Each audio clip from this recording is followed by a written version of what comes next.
So welcome back, guys, to another video, and today I wanted to talk about the February 2022 Nintendo Direct. Of course, when these Directs happen, I try not to have the biggest, highest expectations. I feel like a lot of us fall for a lot of hype and rumors, and we get let down. So I try to go into these events with an open mind. And this was about a 40-minute presentation, and it was very interesting. A huge plethora of very interesting games. Now, unfortunately, there were a lot of topics they didn't touch base on that I'm sure myself included and you that are watching are wanting to know, hey, when's Breath of the Wild 2 coming out? When is Bayonetta 3 coming out? Or what was going on with Metroid Prime 4? We didn't get any sort of answers with that. We'll probably be getting that more as we get closer to E3. But with that being said, we did get a lot of surprises and a lot of port announcements. It was very interesting that we saw a lot of ports, and that's what I want to get into. We saw ports for No Man's Sky to Assassin's Creed Trilogy. Unfortunately, no mention of the Batman Arkham Collection that was rumored from the same folks who did sort of like a little leak on Witcher 3 for the Nintendo Switch. So that wasn't proven for now. And the reason why I say that is because one port, or remaster I should say, it's more of a remaster that was finally confirmed, was the Chrono Cross remake for the Nintendo Switch. And this is a rumor back all the way back to the Video Game Awards show.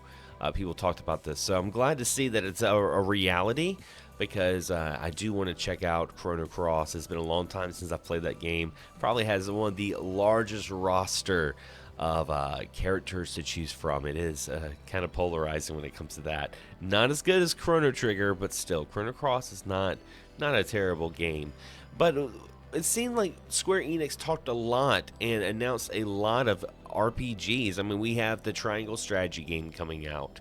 Of course, we have the Dragon Quest remake of 3.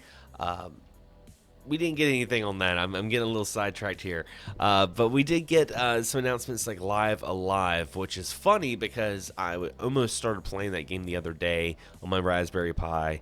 And now that I know that we're getting a remake, I'm like, you know what? I'll just go ahead and just play the remake, because this is a really interesting JRPG, guys.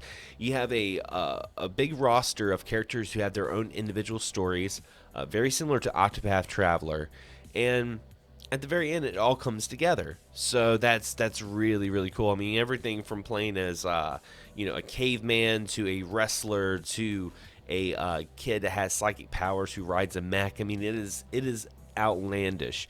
And that wasn't the only Super Famicom remake that's coming to the Switch. We also got an announcement for Front Mission 1 and 2, which is an amazing Super Famicom mecha strategy RPG. So that was really, really cool.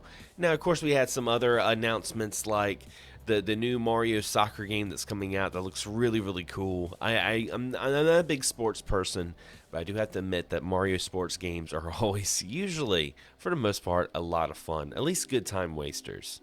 Now, we did get a street date for a game that I'm really hyped for, and that's the new Kirby's Forgotten Land. I absolutely love the way they were going with this game. It's almost like a proper 3D, almost like open world Mario Odyssey meets Kirby, and it looks so good and so in depth. I mean, you can do so many different moves, and you have different weapons that you can upgrade. It was really, really, really cool. So I'm really looking forward to that. And also, Nintendo got me with this, okay? Because you guys know I wasn't the biggest fan of the Nintendo Switch Online update, the expansion pack. I thought it was kind of a waste of money. But it looks like with their circumstances, they're reeling me in, because my subscription actually goes out at the end of this month, and I've been paying $20, but they have a Mario Kart 8 Deluxe DLC with over 40, I believe 48 different courses. That's normally a $24.99 DLC, but it comes included with the extended pass, the Switch Online extended. So, oh man, I'm probably gonna have to do it, because I absolutely love Mario Kart. Now, they're gonna be slowly sprinkling these courses throughout the year, all the way up to 2023. So, it's going to keep it lively for just a little while longer. I would have loved to see a Mario Kart 9, but I mean, honestly, 48 remaster courses, sign me up.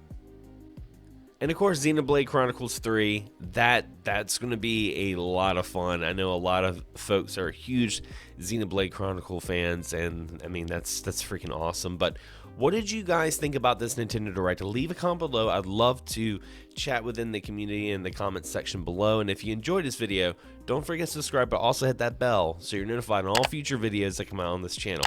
Anyway, guys, as always, thanks for watching, thanks for subscribing, and as always, happy gaming.